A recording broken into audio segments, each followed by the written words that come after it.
Good evening and welcome to the Wednesday, July 9th, 2025 Town Council Ordinance Committee meeting. I will note that we have a full committee here with Councilor Fellows, Councilor Donovan, and myself, Councilor Shoup. First order is and then next we have the public comment. So first, I'm going to take public comment on any item that is not on the agenda. So if anyone has any ordinances they want to speak to or thinks that ideas they want to share, now would be the time. And then we'll take public comment on each addendum item separately as well. So I don't know if there's anyone now at this time who has a public comment. Or if there's anyone online who has a public comment about a non-agenda item. Okay. If not, we'll move on to item 4, which is the approval of the minutes from our June meeting. Do I have a motion? So moved. Second. Any discussion? No? All in favor? Great, thank you.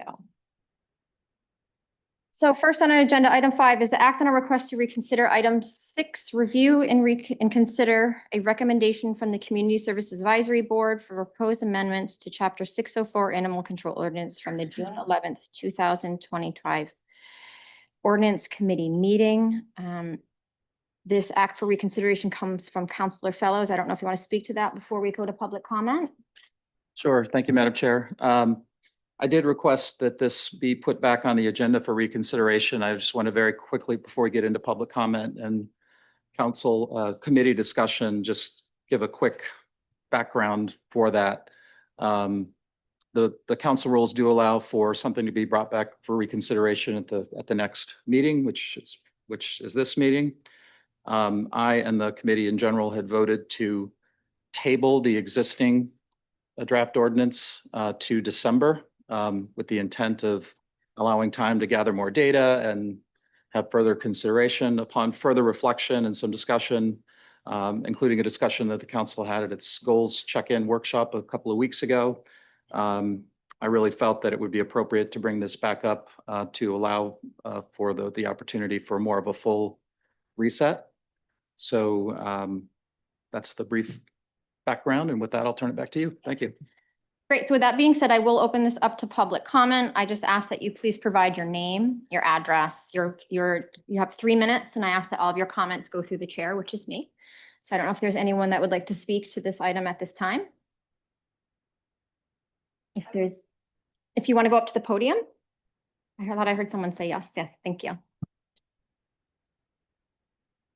Hi, thank you, first of all, for everybody being here. I just wanted to come up again. I already did before. My name is Amy Chamberlain.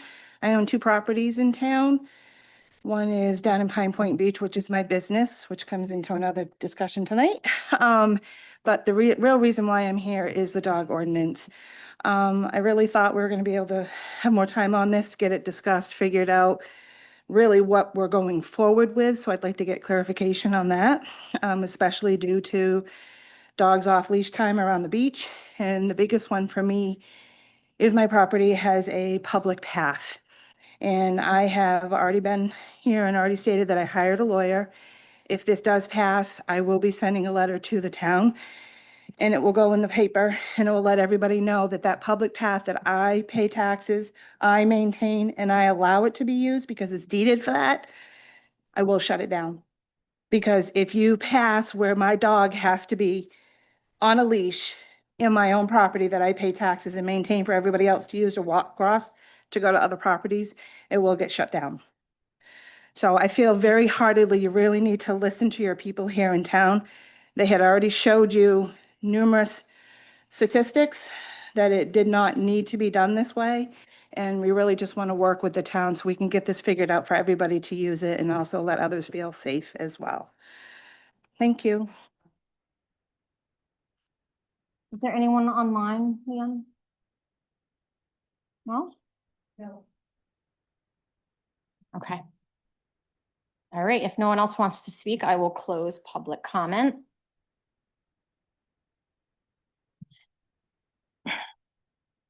So do we vote on the motion to reconsider and then we'll discuss? So yeah, I guess I need to actually make the motion, which I will now. I move to reconsider item 6, review and consider a recommendation from the Community Services Advisory Board for the proposed amendments to Chapter 604, Animal Control Ordinance from the June 11th, 2025 Ordinance Committee meeting. Second. Okay. Do we want to have a discussion on the reconsideration motion? Yes? I don't know that I have anything else to add on the reconsideration itself, beyond what I mentioned earlier, but I'm happy to discuss or answer any questions you guys may have. Yep, no, procedurally, this is how you would do the motion to reconsider. You know, I think what we were looking at last month in my mind was pretty close, but I understand that there was some big errors on there and I don't want to, we need to address those. So I do support that. So with that being said, all in favor? Okay, great. So now we are back at looking at this ordinance from last month that was presented to us by the Community Services Advisory Board. And so I will speak because I was a liaison to that committee for a very long time. And as someone, I appreciate all of the emails that we have received. I can speak, I know my counselors and I have read all of them. Town council does, we do read your emails. I'm sorry if we don't reply to all of them, but we heard your request. I think one of the things that I want to say, first of all, was as a liaison to that committee, dogs on leash on the beach was not part of the conversation that I was ever part of. So I think it's unfortunate that we spent a lot of time on some work that did not involve dogs on beaches. So I think I just want to apologize to everyone here who's here today, because it is surprising to hear that kind of out of nowhere, suddenly there was maybe a discussion going on about dogs and leashes and beaches, when in the reality, the discussion that was happening at that committee was really a discussion around the idea that the school had some rules about their properties and the town has some rules about their properties that aren't in writing and things like that. So, you know, for me personally, I think one of the things that I was pushing for was, you know, that we need to really clarify with residents that dogs shouldn't be on a baseball field and dogs shouldn't be on tennis courts. And so I just want to clarify for the public that that was kind of more of the conversation that was happening with the committee. It was really unfortunate, I think, kind of how the meeting played out last month. I will admit that, you know, there was an expectation that that committee was going to come up and fix that error, and they did not. And so again, I apologize, because as democracy is not always as nice and neat as you want it to be. So we're here again. And I think we want to say that that was not the intent of that committee. That was not, at least my understanding of the recommendation coming out of there. So I think for me, there's two issues where, you know, dogs on beaches is another conversation that was not part of that committee, was not supposed to be part of that recommendation. But I also want to acknowledge that there was a substantial amount of work that was done by that committee. They did do a lot of research looking at other towns, but it was more about paths and town properties and school properties and things like that. And so I think that's why it was a little confusing when you had a chair come up and saying, we were just tweaking an ordinance and kind of making some changes, but then you had this leash thing put in there. That was not the intent, and that is my understanding. And that is not something that I want to pursue. And I do not think the council wants to pursue at this time. I think one of the conversations that we were having is that we need to get more resident feedback generally, since our population has changed in the last 10 years. I think it's, you know, over 10,000 people have moved here. And so we want to be thoughtful and make sure everyone has a seat at the table when we're having conversations like this about our town and this special access and the things that we have.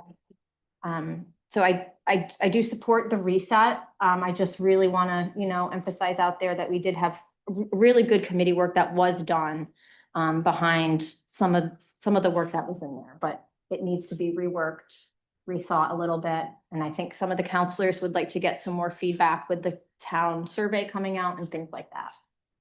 So Corey or Bill, I don't know.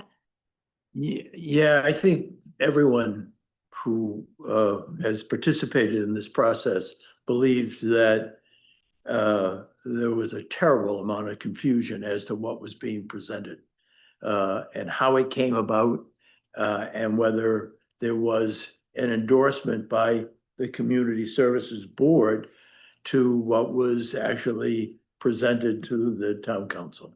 That led me to believe that a do-over was very much in order. This needs to be a process that everyone agrees is fair. And I didn't think that process was fair because there was so much confusion on everybody's part as to where certain elements of the proposal that was put before the town council, where it came from. So I very much support a honest, fact-based study of issues with no predisposition as to any particular outcome. Corey, do you have more to say? Yeah, I think we're generally in agreement. I think, just to elaborate a little bit more on the rationale for doing more of a full reset, I think there was a realization, and it was noted in fairness by our town manager during that meeting, which was a little bit, it was a challenging meeting, as you noted, in a lot of ways, but Tom did note that that what we were voting on was going to be postponing the existing, I think, deeply flawed draft and process to December. So we're sort of, I think, clearing the decks here and allowing for more data gathering and hopefully a much cleaner, sort of more transparent process. It seems like there may have been some challenges with, document version control and things like that, some really basic drafting challenges, which cause confusion for everybody involved, and unfortunately, fairly or not, can cause some people to question the integrity of what's going on. I don't think there was anything nefarious going on, but I just think it was just a series of errors. So, and I agree with what Bill said about no sort of predisposed, no assumed outcomes here. I do personally think there may be some fairly straightforward common sense things around things like public playing fields and public parks and things like that. And then sort of the beach issues are something separate, but I'm open to seeing what may come back, and presumably town staff will have a role in helping to facilitate that. Thank you. Tom, do you mind speaking maybe briefly just to maybe what you would envision kind of the next steps for this ordinance? Sure. Just let me speak to the procedures. I've heard a number of references to do-over and reset, and I'm certainly pleased to advise you how to what I think you wish to do. But to your point, Counselor, I think staff will be in a position in the coming months to bring a different proposal forward. I think there are a number of areas that Counselor Fellows just referred to in terms of playfields, playgrounds, and the like. There's one other area that I'm interested to learn more about, and it does have to do with beaches. For me, I've started with this process, this part of the animal control ordinance, and I look at Katie, she and I both have a nervous twitch from those days, but this began and ended really with plovers as regards the animal control ordinance, and so I'm just interested in understanding the data around that, and so that's something I need a little more time to think about. But I would expect staff will be in a position to advance a proposal to this committee sometime in the fall. Would you like any advice in terms of disposition of the item? Have we? I don't think there was a motion on the. Yeah, we voted on Corey's motion. Correct, but I think. Yeah, so, yeah. Right. So if I could be recognized, I would like to move to indefinitely table the beach ordinance proposed by Community Services that was just referenced in Councilor Fellows' motion. And it's back on the table, and I'm going to move to indefinitely table that beach ordinance The proposal. animal control ordinance. The Mhm. animal control. The animal control ordinance. I'll second. Any discussion on the motion? No, I think a lot of the discussion that has taken place has articulated our concern that we needed to have a process that people understand, feel they can participate in, can have facts on the table that you can either debate, challenge, go forward. So that I'm comfortable with what our town manager has suggested. If there's no more discussion, I'll take a vote. All those in favor? That's unanimous.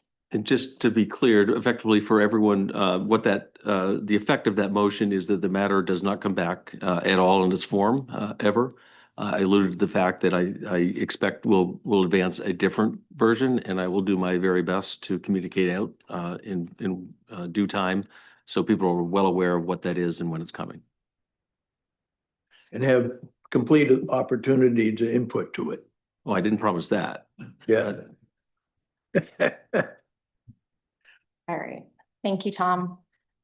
Next on our agenda is item 6. We have review and consider the creation of a new ordinance establishing a registration process for the short-term rentals. We have our town planner, Autumn Spear, here, who is going to introduce this, and then I will take public comment after.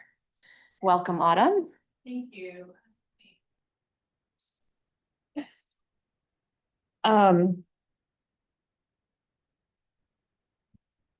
So this item, we'll just start off with a bit of a process recap. I think it's important to understand where we've been and how far we've maybe come or not come.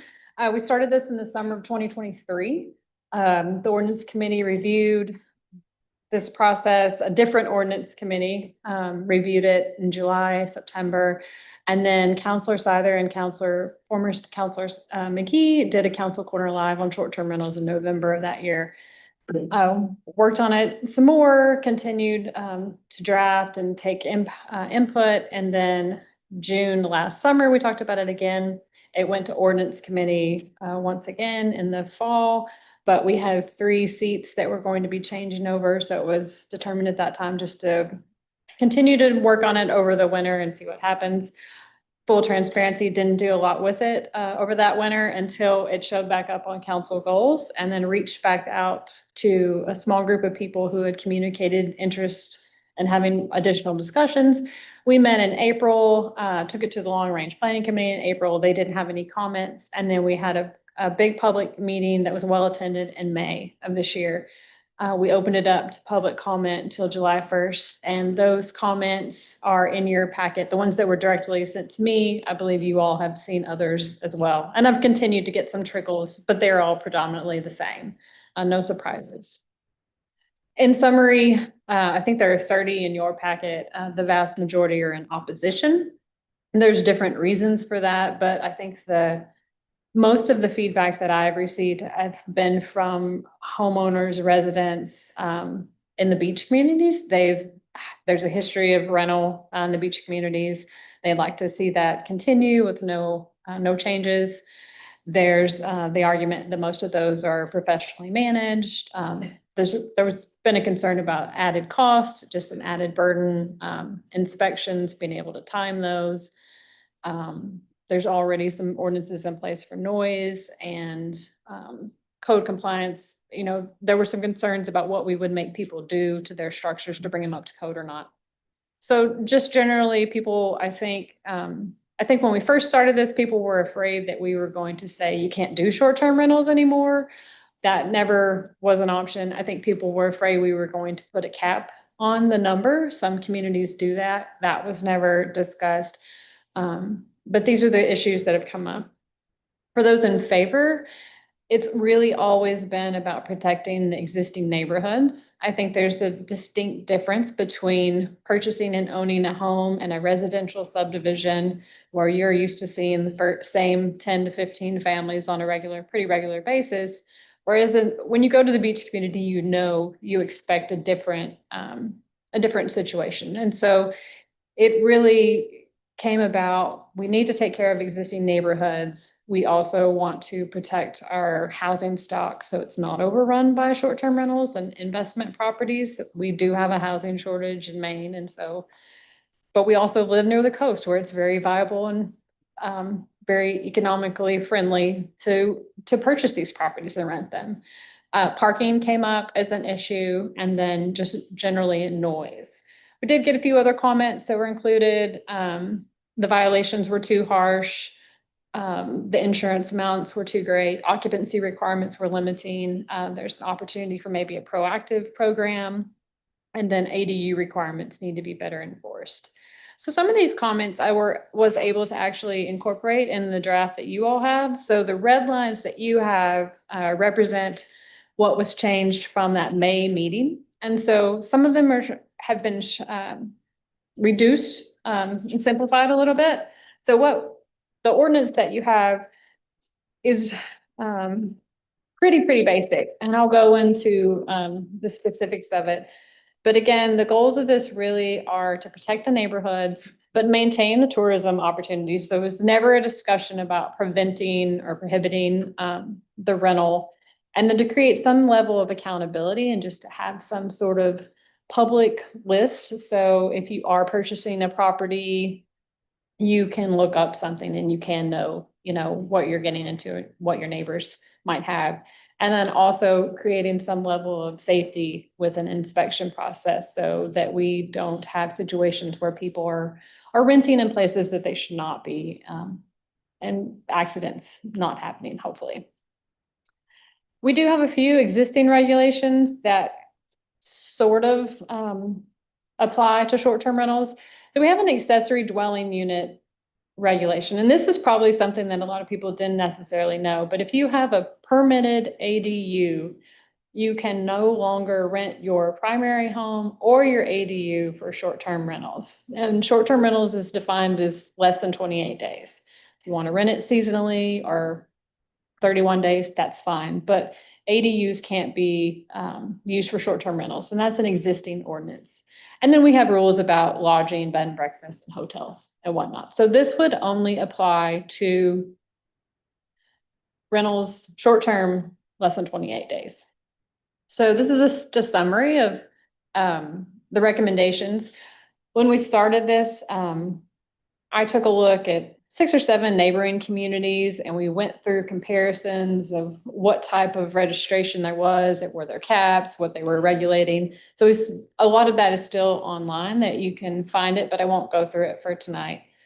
Just basically focusing on the draft ordinance. Again, this is short-term rentals will be allowed anywhere residential use is allowed under 28 days. Accessory dwelling unit rules would remain. It's essentially a registration process.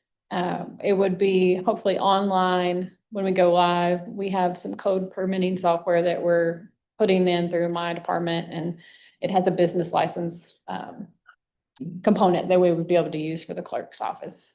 An initial inspection would be required, and then ongoing inspections every 3 to 5 years or when the property changes hands. And the annual fees would be, what's proposed is $100 for the initial. And then what came up at the May meeting was, okay, so let's not charge $100 every year. So there's a renewal fee, and it's suggested at 25 right now. So that would be the financial ramifications. So the applicability section, pretty basic. So I do want to point out a couple of changes. So added a bit more to the purpose statement. The applicability, I added that an owner's agent could register, and then again, the renewal fee portion. So the town clerk would administer this. Again, the fees, there's an emergency contact required with a 60-minute response time, and certificate of insurance is required, but I deleted the section about how much it was. So it's gotten a little bit more simpler since the May public meeting. For approvals and posting, the town clerk would approve it. We took out some redundant language, and it's pretty basic. The inspections, I took out the word code compliance because I think that implied something a little more than safety compliance. I think some people were afraid we really would start to talk about your 1915 cottage is not up to code, and that was not the intent. I added in some language for fuel gas detectors. That was at the recommendation of public safety. And then took out the requirement that you needed a building evacuation plan and floor plans, as a lot of the homeowners said that they don't actually have those. That could be an added expense. And really, this was more about getting fire and code in the structure. And they're like, okay, this is a safe, there's not a 10-foot wall of newspapers, and this is a safe structure, and you have carbon monoxide. If you have, certain appliances and you have smoke detectors, we're all set. It's really not about being an onerous process. So that updated a bit. And then I took out the occupancy. This was one that was also a concern. We originally had an occupancy limit that you could have no more than 2 overnight guests per bedroom, and then you could do 2 additional. And I saw the point when talking to the people who came to the public meeting, because a lot of these are really set up more as lodging and bunk houses. And so you might have a really large bedroom with 6 bunk beds in it. And so you're going to get more than that. And so we took out the occupancy requirement just to keep it more simple.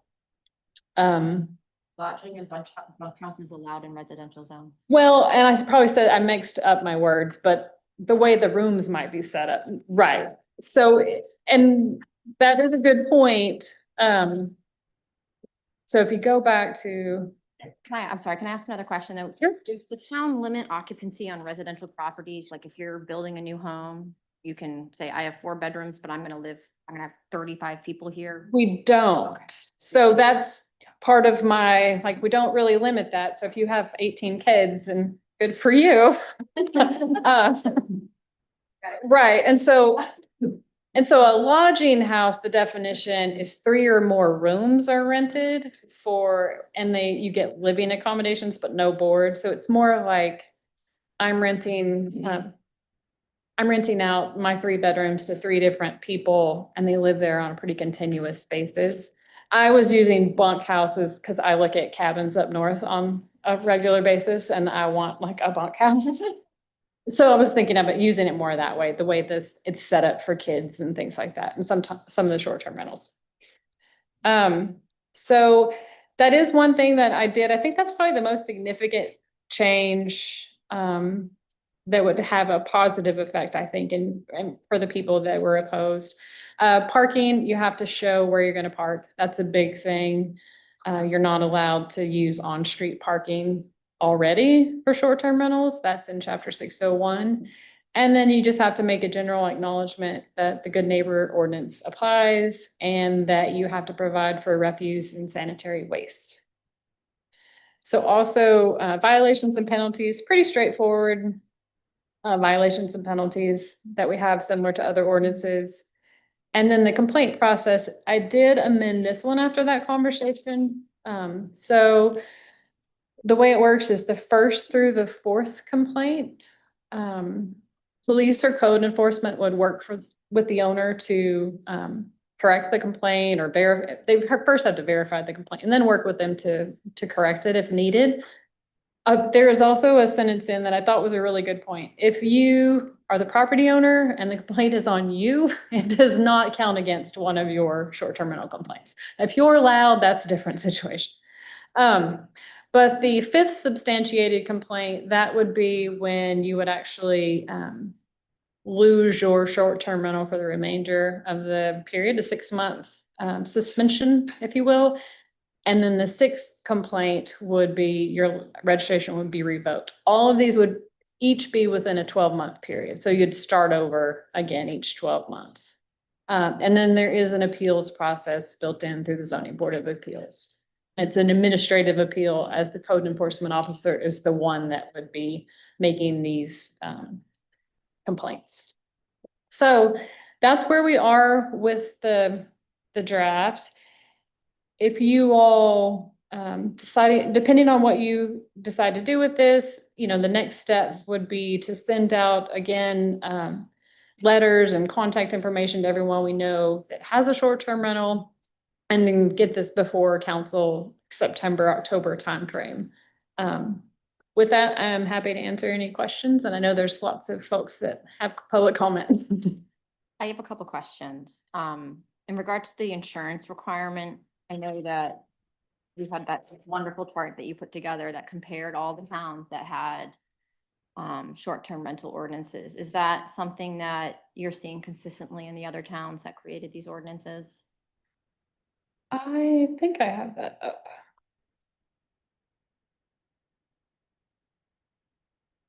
While you're pulling that up, my other question about insurance is when you open a business in Scarborough, do you have to show proof of insurance? We do not have a business license requirement, like a registration process, like some communities do. Right. So, Most of our licenses do not require insurance. Some do, but most of them do not. But if you're a business in Scarborough, do you have to come to the town and say, and get like an inspection or anything like that? They have occupancy permits. Okay, so when a new business comes in, they have to get an occupancy permit, which means like someone's eyes has to come in there and see it. Yeah, typically Deputy Chief Brennan handles those occupancy permit inspections, and I believe Brian Longstaff as well. Right. And then they also work in conjunction with the clerk's office to see if there's any bar licensing that is needed. Okay. let's see. So this is really hard to see, but this is the insurance column, not applicable, not applicable, not applicable. Yes, yes, NA. So it's, Kind of. yeah, kind of 50-50. Yeah, no, and honestly. I appreciate that. We don't have the fire department here, but I know that they had a lot of just general safety concerns, and I didn't know if they had any thoughts about the occupancy or about not limiting occupancy, because I know that Brennan was, I don't know if he's Chief Brennan, whatever. Deputy Chief Brennan. I don't know, because I know that he's felt, from their perspective, they don't want to show up to a house not knowing that there's 3 people. Sure. And so I didn't know if they had any concerns about that, or they kind of. I think that, No. Speaking for him, I know that he's definitely expressed concerns about occupancy. I will say the reason I always take issue writing rules that I know we can't enforce. Mhm. And so if if somebody were to say, I'm doing a registration, cool, I'm gonna have 6 people there and 8 people are there. It's like we're setting ourselves up for failure. That doesn't address his safety, but it addresses my enforcement concerns and issues, making rules just for the sake of making rules. Right. The thing I think that would be really helpful is when one Deputy Chief Brennan or his, representative and code enforcement actually go on site and they see the space, they can have those conversations. It's more that proactive conversation, like you should not have 8 people in this room, that kind of discussion, but it wouldn't be necessarily a rule. And he's on vacation, so he didn't get to weigh in. So he may be upset with me after. The last question I had was, I know there's a lot of discussion around the complaint process. Do other towns have complaint processes? I think some are just registration, or if you. I think most do have complaint processes built in. Yeah, just you generally have to. A couple of them are just registration. But if you're going to require registration, you have to have a complaint process to get compliance, unfortunately. Right. Can Can you repeat that? Yeah. Sure. Anytime you have a registration process, oftentimes the only way to get compliance is if you have a complaint or violation process. So you say, hey, there's a rule. It's like speeding. You have to have a rule that says you can't speed. So it's the same thing. We would try, if you all made the decision to move this forward, I would work with everyone in the group. I have a pretty good contact list to make sure that we had a very robust public outreach. This is coming. We have a grace period for this. There's a grace period for inspections to happen. It's not about finding people in violation, but it's more about getting people in compliance. Do either of you have any questions for Autumn? I know Thank you for the presentation, Autumn. I noted in looking at the materials that this process began 2 years ago. Yes, sir. Was there events, or what was the source of this initiative that has now gone over 2 years, what harm was observed or conditions existing that compelled people to begin this process?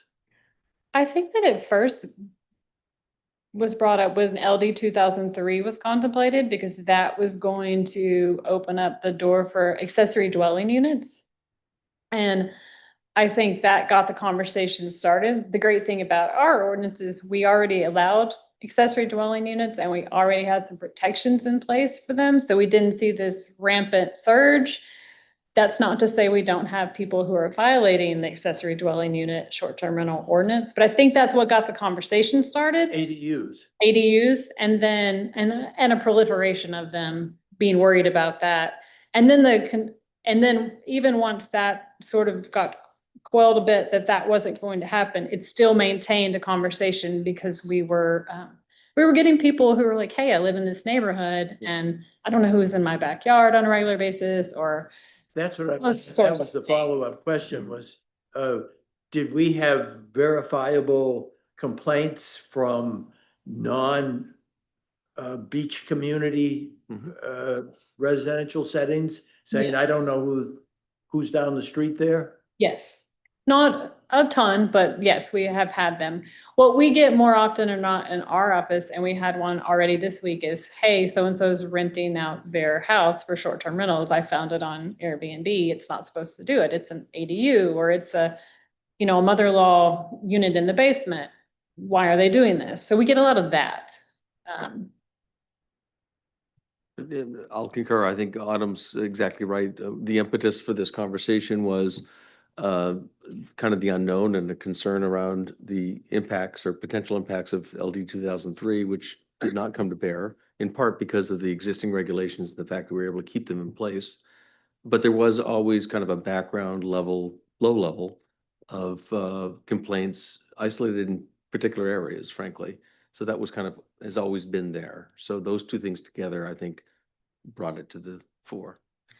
I will add, just to muddy the waters a bit more, with recent legislation that was passed in 1829, next July, the requirement for permitting an accessory dwelling unit can no longer have a primary residence component. So we're going to have to tweak that part of our ordinance, so it may be even more of an enforcement issue. But that. So LD 1829 has a proposal, well, it's approved now, that, and I didn't bring it with me to read it to you, but it takes away the requirement for primary residence for an accessory dwelling unit. A town can no longer require that must be your primary residence to build an accessory dwelling unit. Okay. So if that's, I've got to get a better handle on what the intent is around it, but it's going to be something else to discuss. Because in the materials you presented, it noted that concerns were that certain neighborhoods were undermined or hurt or harmed. Right. And but no one identified which ones those were. Which neighborhoods have been harmed by the fact that you can have a short-term rental? We've gotten complaints from the Pleasant Hill area and then just generally west of the Turnpike, those more rural neighborhoods. We get a lot of calls about those. I've honestly only seen a couple of complaints about beach communities, and one of them is on the Board of Appeals for tonight. And I get complaints, we've gotten complaints about that because they have so many people that come to the short-term rental. But generally most of the complaints have been outside of the beach communities. Yeah. Just I guess going back to the history and the procedural history of this, liaison to long-range planning, and my recollection of their takeaway when they met on this in April was that I think as I recall, the consensus of long range was that this isn't really, we don't really know what to do with this. This really feels more like health and safety. And so I think they made a point, as I recall, and correct me if I'm wrong, I think they made a point of taking no particular action or giving any particular recommendation. Is that? Right, they moved it forward with Sort no of action. That comment, right, Yep. which is a different way of saying what you said, but Yes, yeah, I just wanted to kind of provide a little more context for that. they did not endorse it. So that by Right. them, and I think sometimes there's understandable confusion about that, that sometimes people assume that when a committee forwards something, that means that they endorse it, which in this case, they very intentionally did not. Correct. They did not want to have be on record one way or another on that. And then this is sort of unusual, but knowing that we're about to have public comment, as I've been following this and listening to a lot of the public comment, one of the recurring statements and themes that I've heard is, well, we're already doing all this or most of this anyway, when it comes to things like safety measures and insurance. And so a question I have, which may sound kind of rhetorical, but I honestly would appreciate hearing from folks if they want to share, is if that's the case, then could an argument be made that by having an ordinance that requires all that it sort of levels the playing field and you're not competing potentially against or potentially being dragged down by other owners that may not be as responsible as you. So that's just something that's occurred to me as I've been listening to this, and I'm going into this, with an open mind, but look forward to the conversation. Thanks. One more quick question. If I'm building a house in Scarborough, do I have to have a designated parking area? Like a driveway? When you're building a home, you're like, this is my Yes. plan, you have a driveway. And then if you're operating a business, you have to present a plan that says, this is where my customers are parking. That's part of. Correct. Okay, thank you. All right, great. So at this time, if we have no more questions for Autumn, thank you so much. I will open this up for public comment. As you were here before, I ask that you please give your name, your address, limit your comment to 3 minutes, and I ask that you respectfully put your comments through me, the chair, and then you can come up to the podium.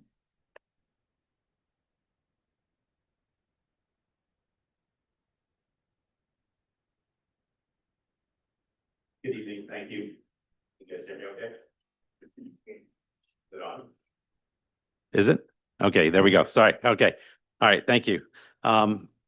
Welcome to the short-term ordinance discussion. For those of you that are new to it, it's been going on for a couple of years. You're our third committee. I just want to introduce myself. My name is Scott Townsend. I live at 2 Acorn Lane. I'm a local real estate agent. I own a short-term rental property here in Scarborough, and I'm also one of the owners of HigginsBeachMaine.com. We manage property in the Higgins Beach area and have done so for over 25 years, and we're currently involved in about 100 properties in that area that would be affected. It has been about 2 years of meetings that we've been going through, and it started out, and you heard the term when Autumn said it, is it started out as a registration process, and it's sort of evolved and keeps evolving. And what you saw, and if you look through it, it's much more than a registration process. So I'm very much opposed to it. What I would recommend is a town-wide registration process where we get everyone's name, cell phone number, and email so you can contact them. I've been told that there is some of this information available, but then also told that it's not available. But with Central Maine Power, I know when my power is out. I know why it went out. I know when it's expected back on. And I think from a safety and communication perspective, it would be great for the town to have that information. If Higgins Beach needed to be vacated because of flooding concerns, a text message to all the residents that are registered for Higgins Beach could be sent out. So there's a lot of more things that could happen. I'm opposed to that, this ordinance going in place, and would recommend just a simple registration or removing the beach communities. Once an ordinance goes in place, it never gets less restrictive. We've seen that over and over. And I would even say that, as far as complaints go, the town probably received more complaints in the past week about fireworks than it has in the past year about short-term rentals.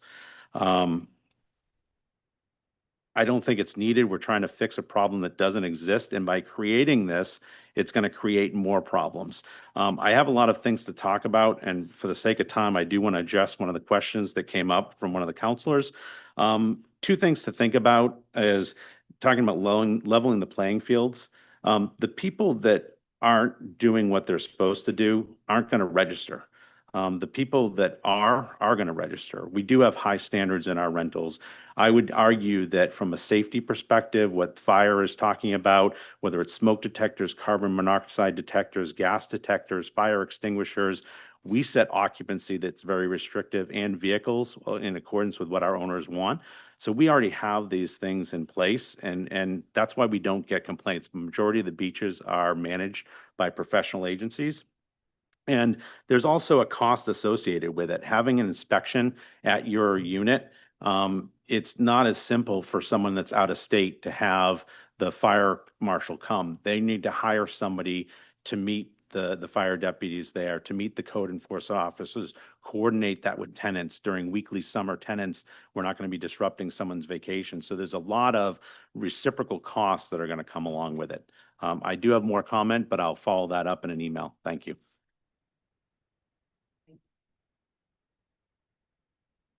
Hi there, Regina Day, 17 Kelly Lane, 19 Kelly Lane, and 24 Ocean Avenue. I'd like to thank you for your service to the town Ordinance Committee.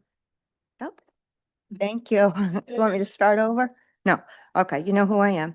Our family has lived either summers or year-round, full-time at Higgins Beach in Scarborough for 3 generations. My parents, father was a firefighter and my mother was a switchboard operator, purchased a rundown cottage on Vesper Street in the 60s.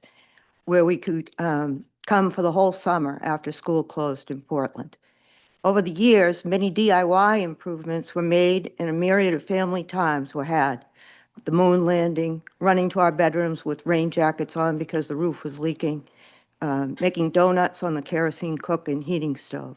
My dad passed away unexpectedly at age 46, but my mom was able to keep us coming to Higgins. Unfortunately, my brother had to sell when taxes reached the 10,000 mark. He moved to Fog Road. My first job at Higgins as a young teen was to assist my mother's best friend, Mary Kelly, with the cleaning of her guest cottages and apartments at the Ledges at 40 Ocean Avenue. Many of the families who stayed returned year after year, often in big groups where they came from their original communities together. They reveled in their arrival at their cottages. They took ownership and pride at being at Higgins with their families. Later, I waitressed at the Corona and later still earned the coveted spot at the Breakers as a server, where we wore white nurses' uniforms and reported for 3 meals a day, 6 days a week. At age 29, by working 2 jobs and going to night school, I was able to save for a down payment of my own cottage. In 1986, I purchased 24 Ocean Avenue, and as a young professional, I lived in the bunkhouse studio and rented the main cottage to help with expenses. My first family was from Dallas, and they paid $400 a week. This arrangement allowed me to subsidize my mortgage, insurance, and maintenance expenses. I took care to select family groups and to keep sea spree and sponge cake in optimal condition. The town has used a photo of sea spree as an example as to what the character code should look like. Our neighbor Herb Darling, formerly of 22 Ocean Avenue, once told me that the elder woman that they had purchased their cottage from used to sleep in the shed out back and rent her main cottage.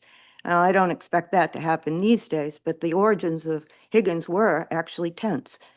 The cottages there are close, but I feel that folks respect each other and we have quiet times when appropriate.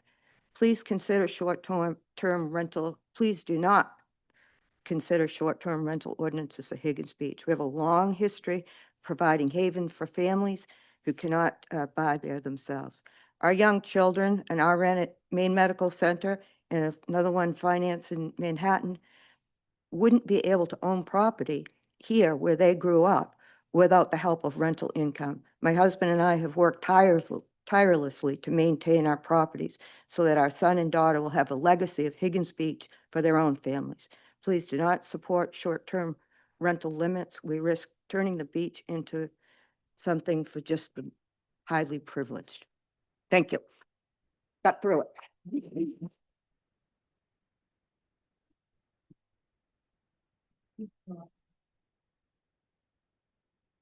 Hi, Katie Foley, 7 Acorn Lane, also a local real estate broker, also co-business partners with Scott and Sonny at higginsbeachmaine.com.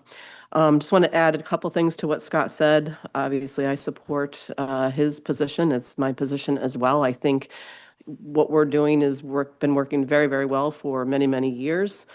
I was, by the way, I got to stay at the Ledges my first summer ever at Higgins Beach, and that's why I'm still here, because I fell in love with the area.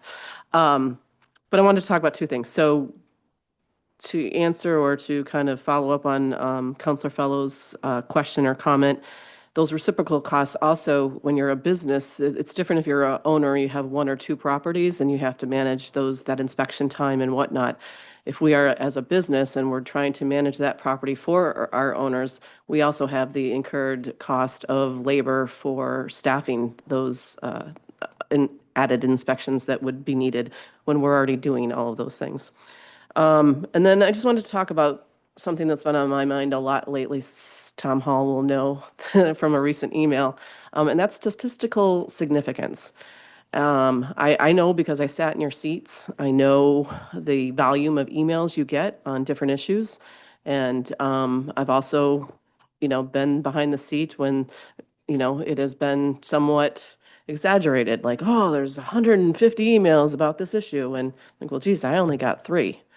And I don't know what you received over the past 2 years on this issue. I don't know if it was 5 or 500, but I would ask you to consider that idea of statistical significance, because sometimes I think we create more of a problem than we actually have. And in this particular case, I feel for some of the folks in Pleasant Hill. I can understand their, kind of quandary. But I don't know if it's as big a broad of an issue or a concern as to require a 7-page ordinance. So I would hope that you would keep it simple, registration process only as it began, and start from there. Because as Scott mentioned, and as I have also witnessed, you can always add later, but it's hard to retract. It's like, once you go past holding hands on the first date, we all know what happens.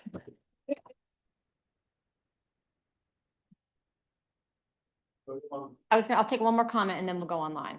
Okay, if you want to go ahead. Hi. Yep. Hi, I'm Ralda Adams. I live on Verdep Street at Higgins. And I've been attending these meetings now for 3 or 4 years, a long time. And it actually started out, at least my impression was, it started out for the short term, I'm sorry, for affordable housing. Not because there was a problem. It kind of seemed to get swept into the affordable housing conversation. And then the Long Range Planning Committee wondered why it was in front of them, because they had no interest in it at all. And then they, again, brought it to you. But I think it's an extraordinary duplication of current ordinances. There's parking, there's refuse, there's code enforcement, there's good neighbor. That already exists. And it's also, I think, a tremendous unnecessary burden on the homeowners who rent, on the rental management companies, the town clerk's office, to have to go through all of this, and the fire department, who now has to, within X amount of years, go inspect all these properties, which is wild. So I think, if there isn't a problem, I suppose, if we kept it as a simple registration, that certainly would be helpful in terms of the town knowing who was renting, and who the owner was, which I think would be fine.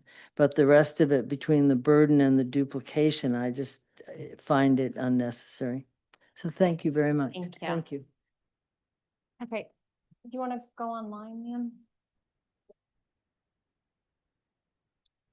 Susan, if you unmute yourself, great. Yep, can you hear me? Yes. Okay, perfect, thank you. Yeah, my name is Susan Bailey Clow. I am from Pine Point. I'm owner of Bailey's Lobster Pound, Stern Seafood, and several other properties here in Pine Point. I don't have any short-term rentals myself, but what I want to stress is that short-term rentals have a very, very strong effect on the businesses in the coastal communities. Our family business has been here for 115 years, and we are completely beholden to the short-term rental industry. It's been going on here. I've been myself personally, 58 years it's been happening. And for generations before me, people have rented their homes in Pine Point in order to make enough money to pay their property taxes and in order to be able to keep them in their families from generation to generation. I count on people coming in for a lobster dinner every week when they arrive. If I have people living here year round, they don't do that every week, but every week we get a new batch of people in, and that's been the way it is since I've been a kid. So I would like to say that I oppose this kind of regulation for coastal communities that have already built their communities on short-term rental. I understand if you were to have to zone this differently in newer cul-de-sacs and subdivisions, because that's a different situation. But certainly in the area of Pine Point, it doesn't make sense to restrict us any more than we are. The fire department is already overburdened trying to just inspect the businesses that I have. I can't imagine them going to every individual house. And I think that, just as the last lady said, using the ordinances that already exist in order to keep people safe down here would be enough. A registration process seems easy enough. I would hope it wouldn't overburden the town clerk's office, but in general, I'm opposed to any further regulation. Thank you very much. Thank you, Susan. Is there anyone else online?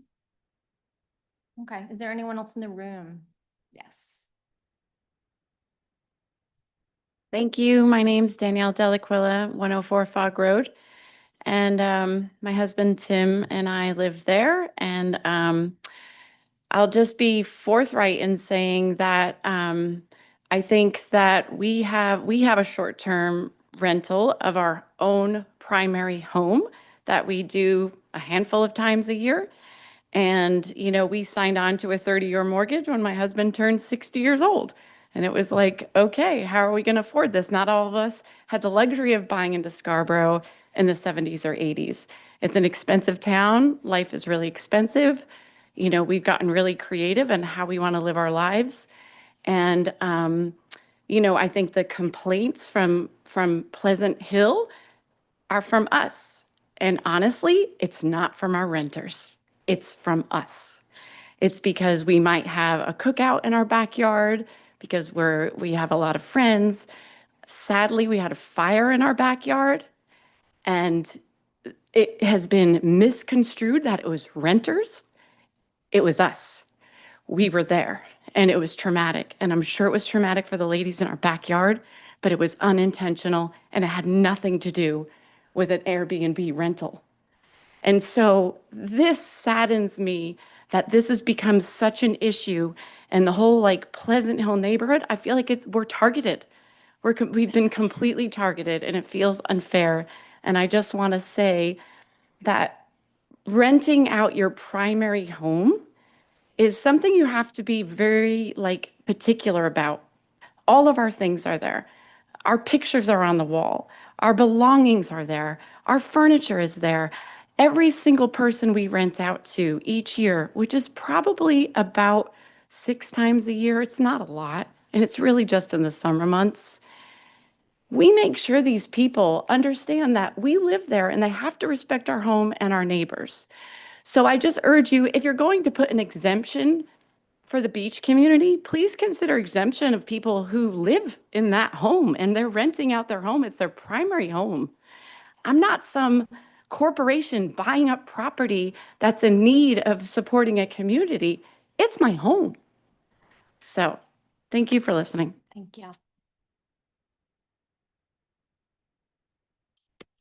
Everyone, thank you for hearing me tonight. My name is Michael Gentile. I'm a homeowner in Higgins Beach, Maine. I think Councilor Donovan made a really good point that I want to bring up again, is that are we creating an ordinance to deal with a problem that doesn't exist? So again, I want to bring up the point of how many actually registered complaints we've had about rentals, especially in the coastal communities. I think there's very, very few. So I think creating legislation or an ordinance to deal with a problem that doesn't exist just creates more work for everyone, the town council and the staff there. So I think it's a problem.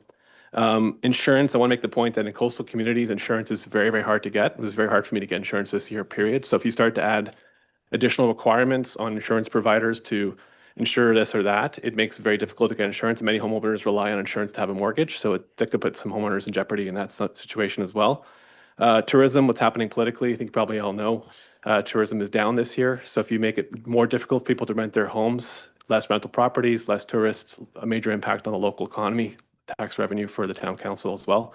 And then occupancy, I think, I have a big family. We have rooms with 2 bunk beds in them. So I think that 2 bedrooms per room doesn't make a lot of sense. But on Scott's website, they list the occupancy of every single property so that you can see that. It's very easy to see if the room is formatted properly for the right amount of beds. So I'd also suggest that. But I would say in general, just suggested to not pass the ordinance, to just leave it as is. Registration makes a lot of sense for me, just knowing who owns what and who's renting property. But I think it's a lot of work for not a problem at this point in time. Thank you.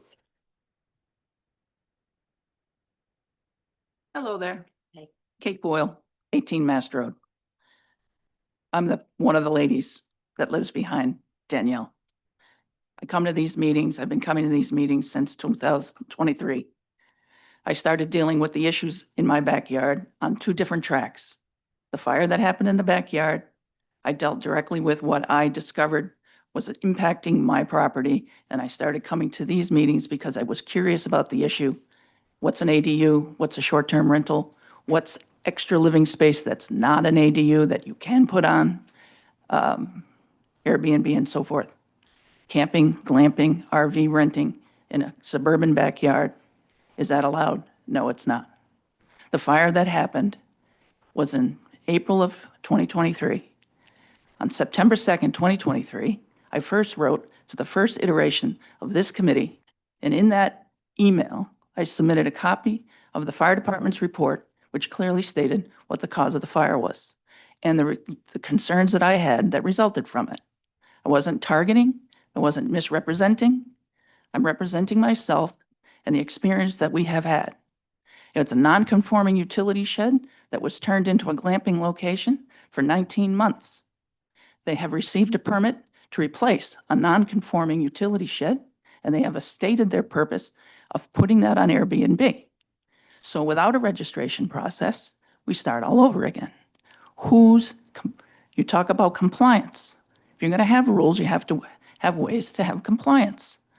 I've asked a variety of people at City Hall, how do you get compliance with ADU rules?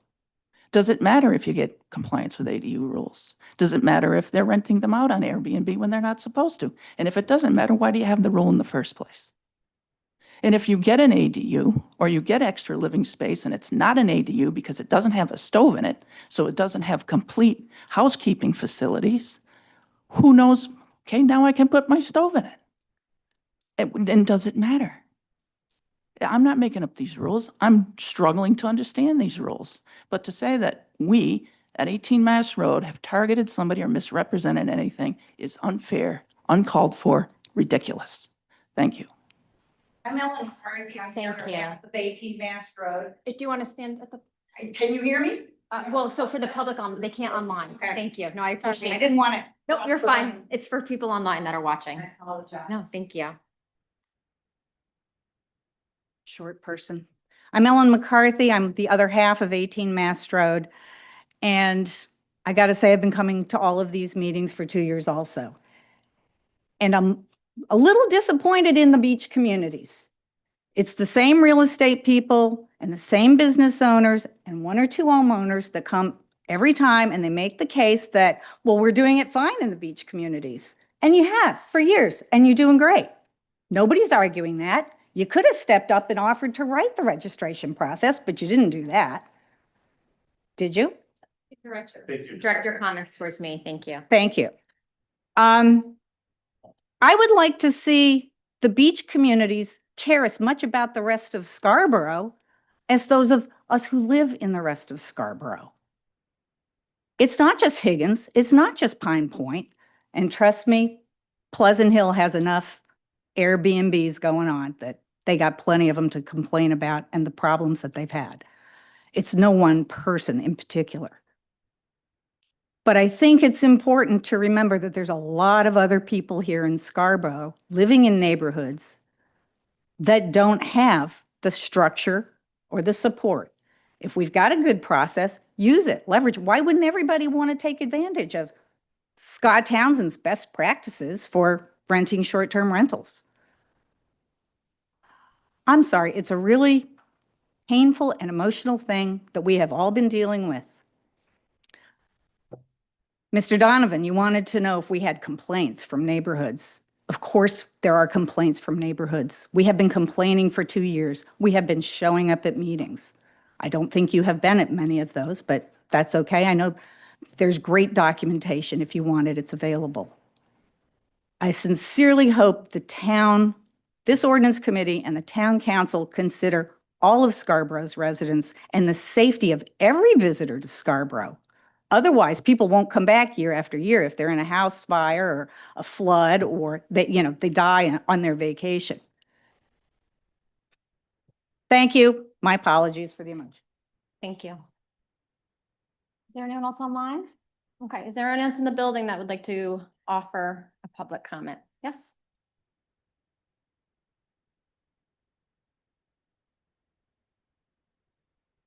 Hi, my name's Christine Snow. I live at 158 Highland Ave in Scarborough. I've been running an Airbnb for about 15 years, not all in this community. Excuse me, I moved here from Northport. But I have never had a complaint. I live in my home. I only Airbnb the bedroom. So I am always home when my guests are there and I live on the property. I think that's a good way, safe to do it, but I am not interested in being licensed or registered. The state of Maine doesn't even license contractors. I mean, please, I'm not causing the amount of harm or danger that they could cause. But I believe if there are complaints, they should be registered, they should be examined, and the complaints dealt with and brought under compliance. But if you don't have a complaint against a particular property, I don't understand why I would have to be registered or licensed or any of that. I'm opposed to this ordinance. I understand there can be issues. And if there is a complaint, I think it should be dealt with. Thank you. Thank you. Okay, is there anyone else? Yes, here we go. Good evening. My name is Allison and I own Bailey Vacation Rentals. I'm located at 281 Pine Point Road. And I'm gonna reiterate what has been shared here as well. A lot of points of topic are continuous discussion that we've had here. And I think one in particular that stands out today as well is what is our actual count of complaints that we are receiving. And again, reiterating the point of not trying to fix what isn't broken. And we are a team that does dedicate safety as well as taking concerns seriously. So I do support, in a sense, if you need to know who owns this house and what is going on with this house, I do support that, but I do not support this ordinance that is proposed in front of us. And again, I have been here over the past 2 years as well for these meetings. And one of the things that I found as the most common consensus is the people that sit here in this room or the people that come up and speak have more often than not said that this should not pass and that these people don't want this. And I think that's been redundant. And of course, there are concerns from residential people that do deserve to have attention to and know that they are taken care of inside of the community as well. But in these past few years, all of the ones that have shown up here have more commonly been that they are in disagreement. So we as the people have come up for the past few years, and I think from my personal opinion and the consensus of those that have stand up and at this podium and other meetings do not want this as well. So it's a tough position for everyone to be in, and I really appreciate all the time and the consideration, and I would hope that you would not continue forward with this. Thank you. Thank you. Okay. If everyone is done, I will close public comment. And we're going to be entering our discussion. So now the council, we will be discussing and there will be no more comments. I'm going to start because this was actually my goal as a town councilor. I saw, as you saw from the timeline, there was a substantial amount of work that was done leading up to this. And I don't like to see work just kind of put aside when I felt like there was a reason why this work was coming forward. like the fire department, my understanding and with my conversations, they are actually very much wanting this. And I can be corrected by staff, but otherwise, I mean, I think there is a concern of a safety concern. And for me as a counselor, that is one of my biggest concerns is a safety concern. I think when we were having this discussion a couple months ago, you know, someone in Cape Cod was being charged criminally because they lied on their inspection and did not have fire detectors and people died. And I think as a counselor, that is something that sticks in your mind to go, oh my God, like I would never want Scarborough to be a headline that like we, you know, we decided not to regulate when all the beach communities around us have begun to implement a short-term rental. And I think that's one of the things that, you know, part of the discussion is we're not new at this. Other towns are doing this and they're doing this. It passed their council. They have registrations. And also, I think there is only one exception where they are doing it townwide. So they are not carving out certain areas. And so this has worked. I think one of the things that I struggle with as a counselor, and I will tell you that I Googled it because I'm trying to break this down to like the most simple term as to why I feel like this should go forward is renting your house out for money considered a business transaction? And it is. And I think what I'm hearing is we have a lot of people who own multiple properties. That is a business venture who are renting their properties out for an income. And when you file your taxes, that is an income, that is a business. And in our town, we do our due diligence to make sure that the businesses that are run here at least go through an occupancy safety sort of inspection so that, you know, when people are coming to visit those businesses in the town of Scarborough, that they are safe, that this business is up to code, and that they have proper parking. I rarely go down to Higgins. I will be honest. I was extended an invitation and was down there Tuesday morning at 8 a.m. It was kind of overcast, not a great day, but I think one of the things that stuck out to me with that visit was the cars parked on the grass. And I think that's one thing that makes me uncomfortable. And I think that would make the fire department uncomfortable as well. And I think that's one of the messages that we're getting is that, you know, and I know we're not doing occupancy, but I think one way to at least try to, you can't control occupancy, but at least control safety and access is to not, to have a parking plan. So if there is an incident, the fire department has direct access to that property. Because when I drove by that property, my concern was, oh my God, if there was a fire here, there'd be cars all over the front yard and the fire department would not be able to access it. So for me, there is a real safety issue about protecting protecting visitors who come here. You know, I agree with all of Autumn's points when it talks about people who are in favor. I do have concerns, and we have received emails from residents who are, this is their resident. They live there full time and they are battling with a revolving different people every week. And we do get emails from people who are saying that they are unhappy with the level of noise and the amount of people that are being jammed into these properties. I 100% appreciate the fact that everyone uses Scott and Sunny. You guys run a great business, but we can't force everyone to use that business. When I go on Airbnb and VRBO right now, Higgins Beach, Pine Point, they're flooded with rentals. So I think to me, there is a disconnect that there is a lot of rentals in these beach communities that are through Airbnb and VRBO, which don't have as much hands-on local representation. And so I struggle with basically the fact that, to me, these are businesses being run. I think it would be more burdensome on the town to separate out neighborhoods, and that's a conversation that I've had with our planning director, and I think that's why she came forward with a plan that did not differentiate or pull out different towns or different parts of the town.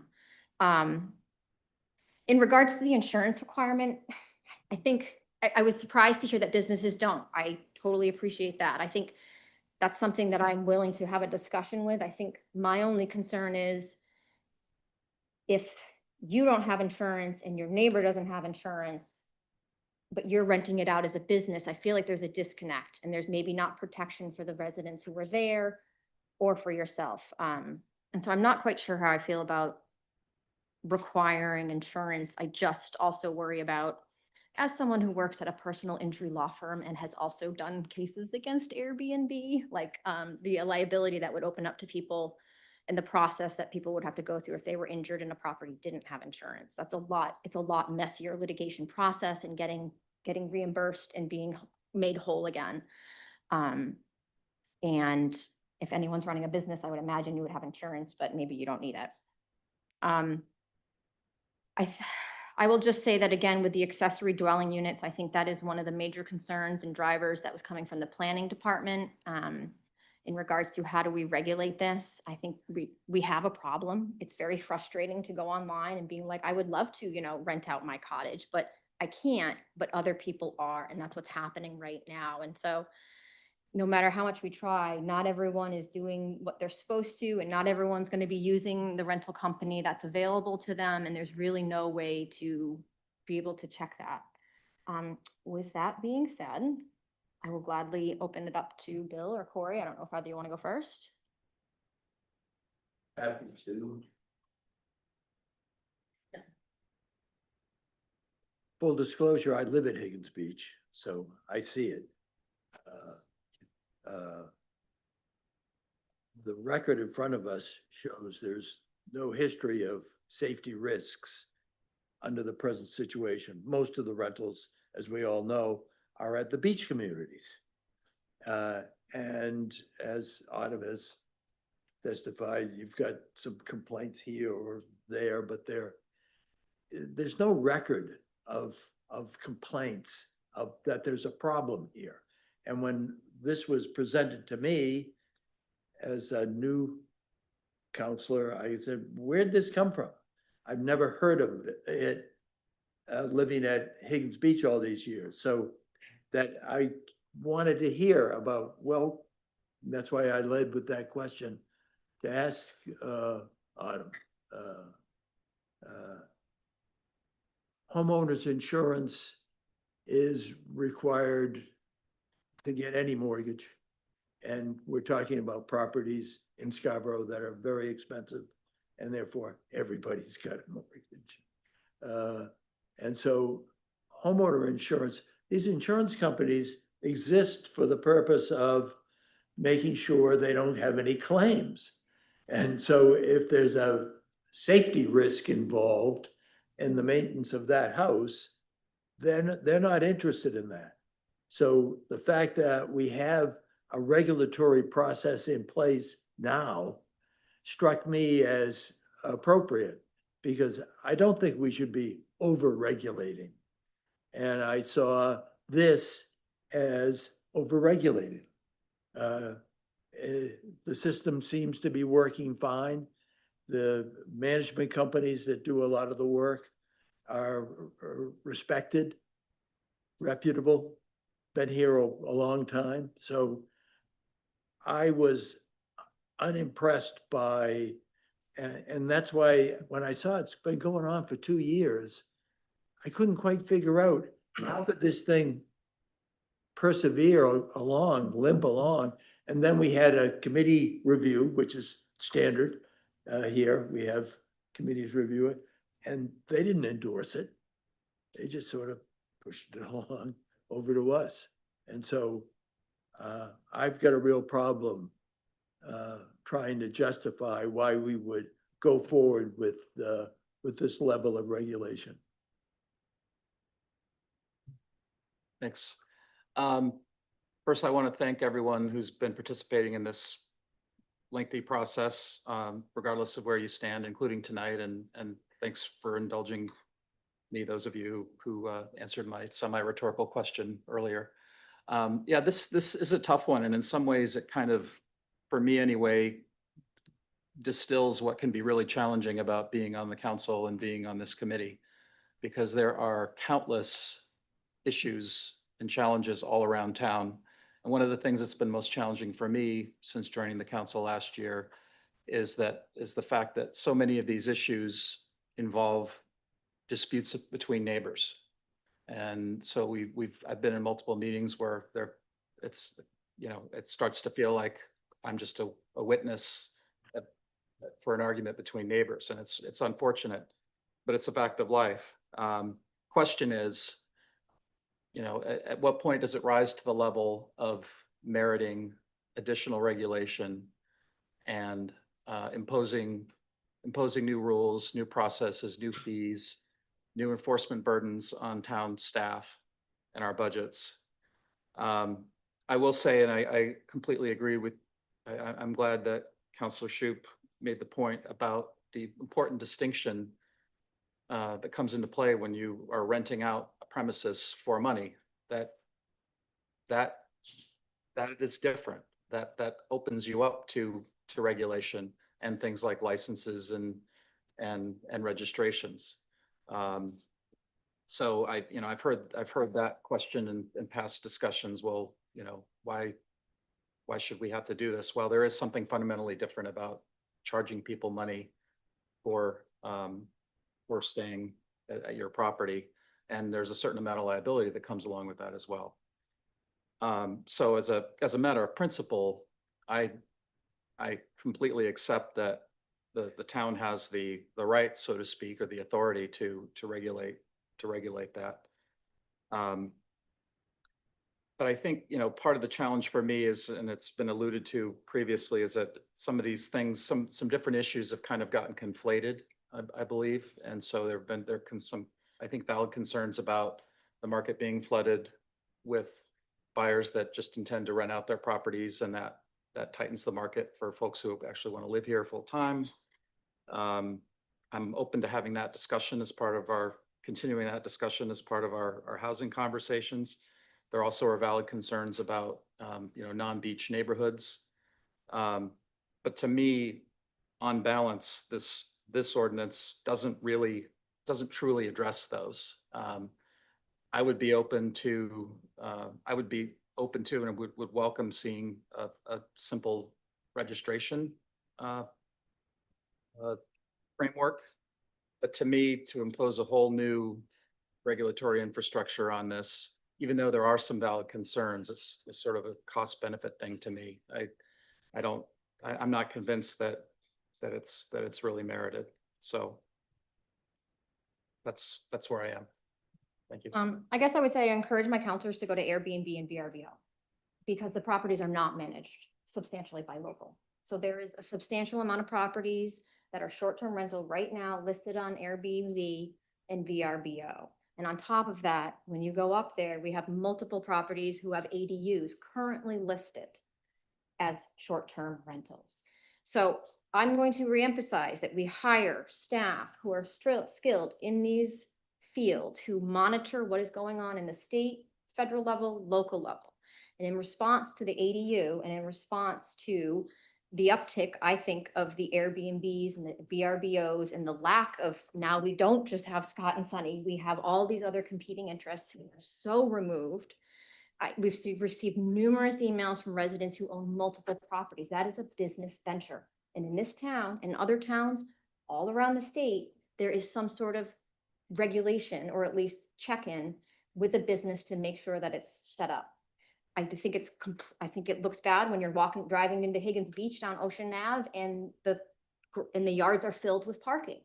But under our current ordinance, they're allowed to do that. So we have a fire department who wants to keep our residents safe, who want to know what they're coming into.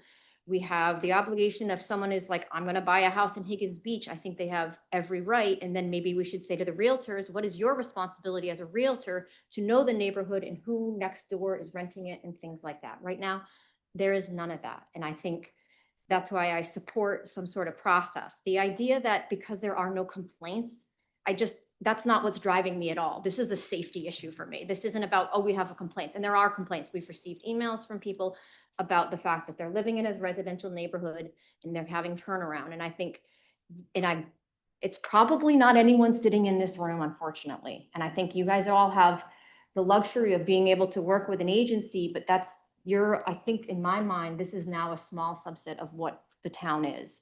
And everyone is jumping on VRBO, Airbnb, renting out their unit. And I understand this is in no way trying to cripple the short-term rental. From my understanding, everyone in this room, their buildings are up to code. Scott and Sunny do all their inspections. So to me, I'm with you with then there is no problem. There is no problem. If no one is complaining, then there's no problem for us to say, I feel an obligation as a counselor to make sure that the visitors that come here are safe and that the residents who are living next door know that there's some sort of safety in place, that these people that are coming in every week and the people from out of state are buying a home and renting it and running it like a business, at least understand the environment that they're in and what they're doing. And so we have another ordinance here where we have had staff spend a substantial amount of time. They are supporting this. They want to keep everyone safe in Scarborough. I'm very conflicted about the idea that these are business transactions, but yet we're just kind of saying, okay, no. And so I'm not comfortable abandoning this. You know, as a council goal, I guess my interpretation of the council goal is they wanted to see this work continue. So if that was not supported, I would say at that council workshop in January, someone should have said, I do not support this and we shouldn't have done it. And then staff would have been like, we're not doing this. And so I think that for me, I struggle because we sat there and we were like, we want to continue this work. We understand why you were doing it with the ADUs, with the safety and things like that. So I don't want this to just go away because we have a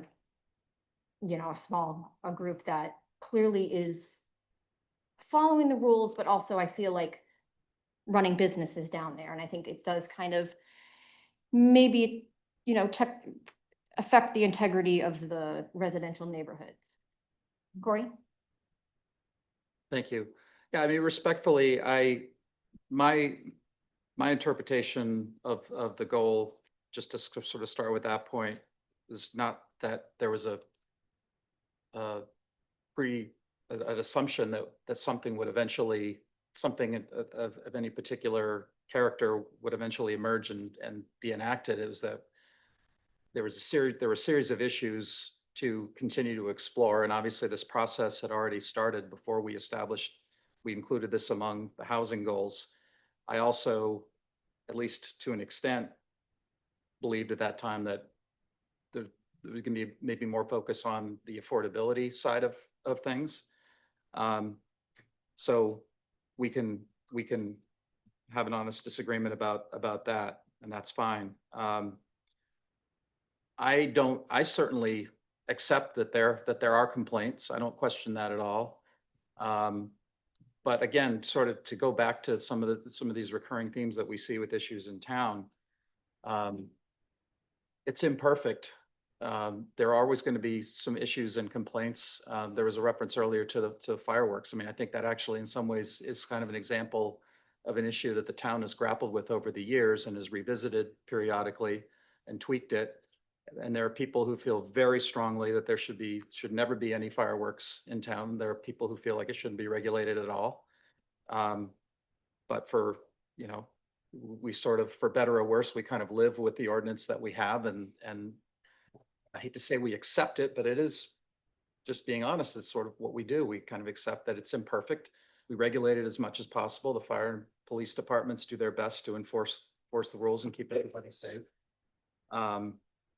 And to go back to the references to VRBO and Airbnb listings, that's where I do feel that, as I said, I would support a registration requirement, because in my mind anyway, that would at least, and it sounds like there's some support for that. In my mind, that would provide at least a level of kind of transparency and visibility, and hopefully some additional accountability for folks who are not already working with a reputable management agent. I guess it just feels unbalanced, and I really have struggled with this. I followed this all the way through, but on balance, it just, the bulk of the ordinance feels like a bridge too far. And just to wrap up, I do appreciate all the work that staff and others have done on this, but again, there may be a difference of interpretation or understanding. My understanding of the process when staff works on these things at the behest of the council at some level is not that the staff is necessarily advocating for a particular outcome, but they are trying to be responsive, listen to the council, listen to the public, and trying to craft things in a way that's responsive. And I certainly can't speak for Autumn or any other town staff, but I have not been operating under the understanding that staff necessarily is actively endorsing or advocating for this. They're sort of doing their jobs of providing language, convening meetings, and being responsive to us and the public. That's my interpretation. I'm gonna actually ask Autumn because I believe this came from staff. This was not, No, it so didn't. that's where I want to know where. Yeah, if I can just clear the air a bit, when it first came up, my first proposal was a registration process that would get us a good list of people who are doing short-term rentals that we could monitor for problems and complaints over a period of time and decide if we had an issue and if we needed to go forward.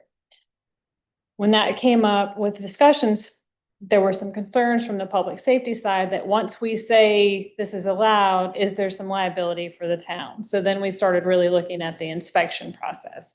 We've gone full circle on this. I would be pleased to create just a registration only with a self-certification check sheet, if you will, for just, because I think that it is fair for a person who's buying their first, second, third, fourth home in a neighborhood to know that 5 of their neighbors are doing short-term rentals. I think that is a fair thing to ask of people.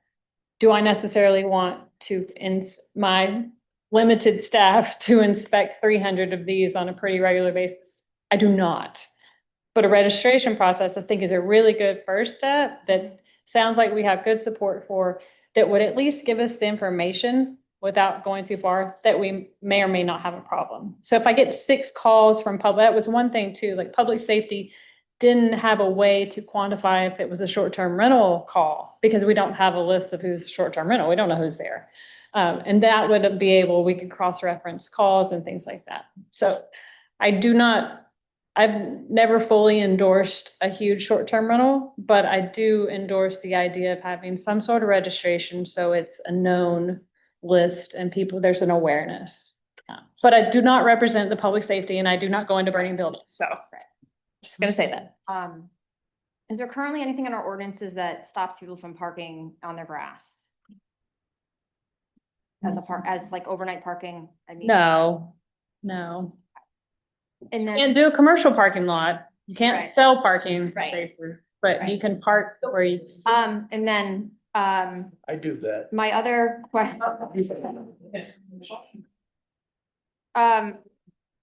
My other question is, so currently right now, you go on Airbnb and there are ADUs rented. With doing nothing, what can the town do? What is your process? Because it bothers me when I pull those up and I'm like seeing those rentals. We have a repeat offender right now, and the process is we reach out, we make contact with them. They say, oh, I didn't know, I bought the house. And that's true. They may be the second or third owner. We let them know. And the one we have right now actually has, the home is under contract to be sold. And they said they would stop doing it. They didn't. We got another complaint.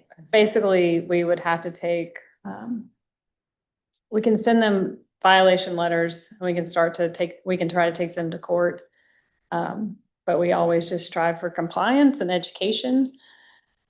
But it's really tricky and really, I don't know. I don't have a really good handle on how to enforce. I mean, it's a really hard issue. Right now, because I want staff to stop these ADUs being rented. It drives me nuts that I'm going on and people are renting these out weekly, advertising them and doing it. And so it sounds like without any sort of complaint process, we will be in court if an Airbnb keeps popping up or a short-term rental in in an area that is not supposed to be there. So with that being said, at a minimum, I agree with Autumn's comments. I think we need to have at least a registry in place, I think. So at a minimum, residents and people know what they're getting into and who their neighbors are. And, you know, I was a realtor for a hot minute when I first moved here when I was 23, and I took that very seriously, the responsibility of the idea that you're supposed to know the neighborhood, what's going on around you. There is a responsibility there. But how can they know if they're not with Scott and Sunny, you know, and they're just maybe on Airbnb or something else? I think there is that lack. I'm hearing from my counselors, they do not like the ordinance in front of us. I totally respect that. I would love to get something in front of you at a minimum that we could move forward to council. That would be, as Autumn maybe described, some sort of registration.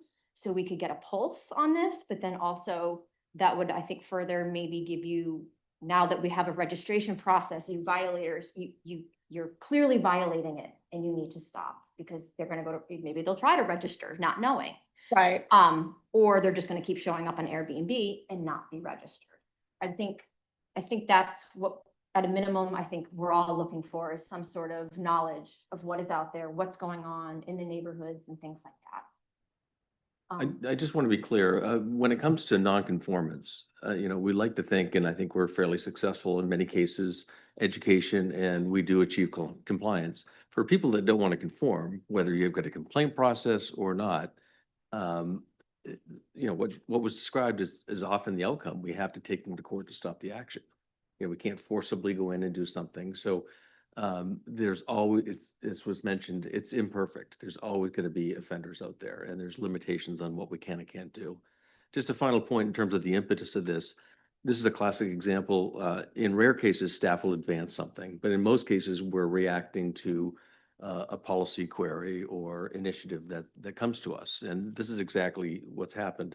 You look at the iteration before you this evening, it has changed, almost come full circle. I mean, it's changed considerably based on feedback received over the last 2 months from residents. So this is not a staff initiative, but as it is in front of you, we see the value and wisdom of at least a registration program.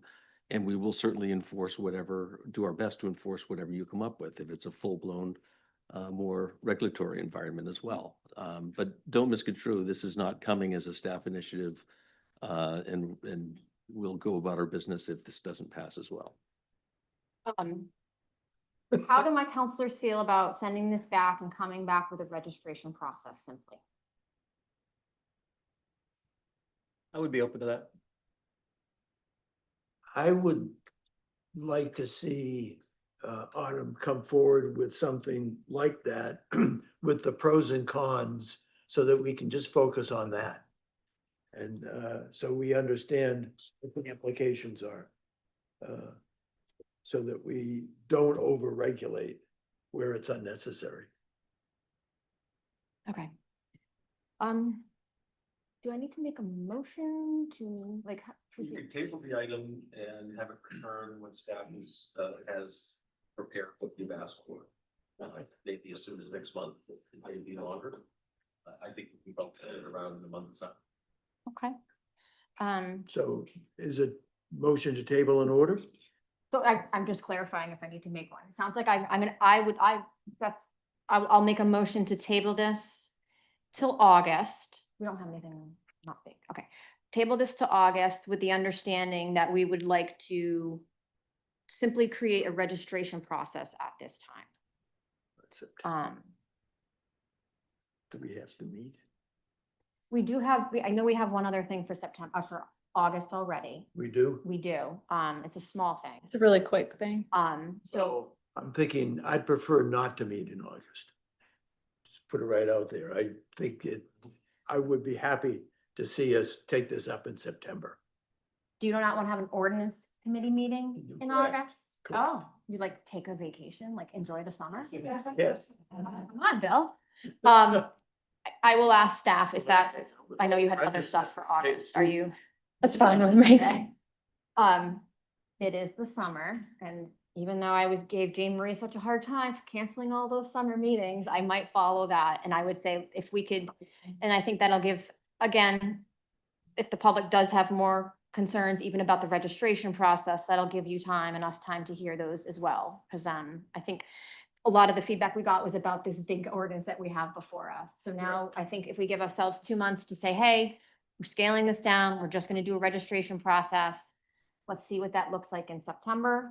I think that seems reasonable. So I feel like there was a motion somewhere in there. I'm not sure. I will motion to table this till September with the understanding that we're coming back with a registration process simply. Second. Any discussion on my motion? All in favor? Thank you, everyone. Thank you all so much. I appreciate you guys showing up today and all your comments. We will see you in September. We're not done. Sounds like a lyric. Um,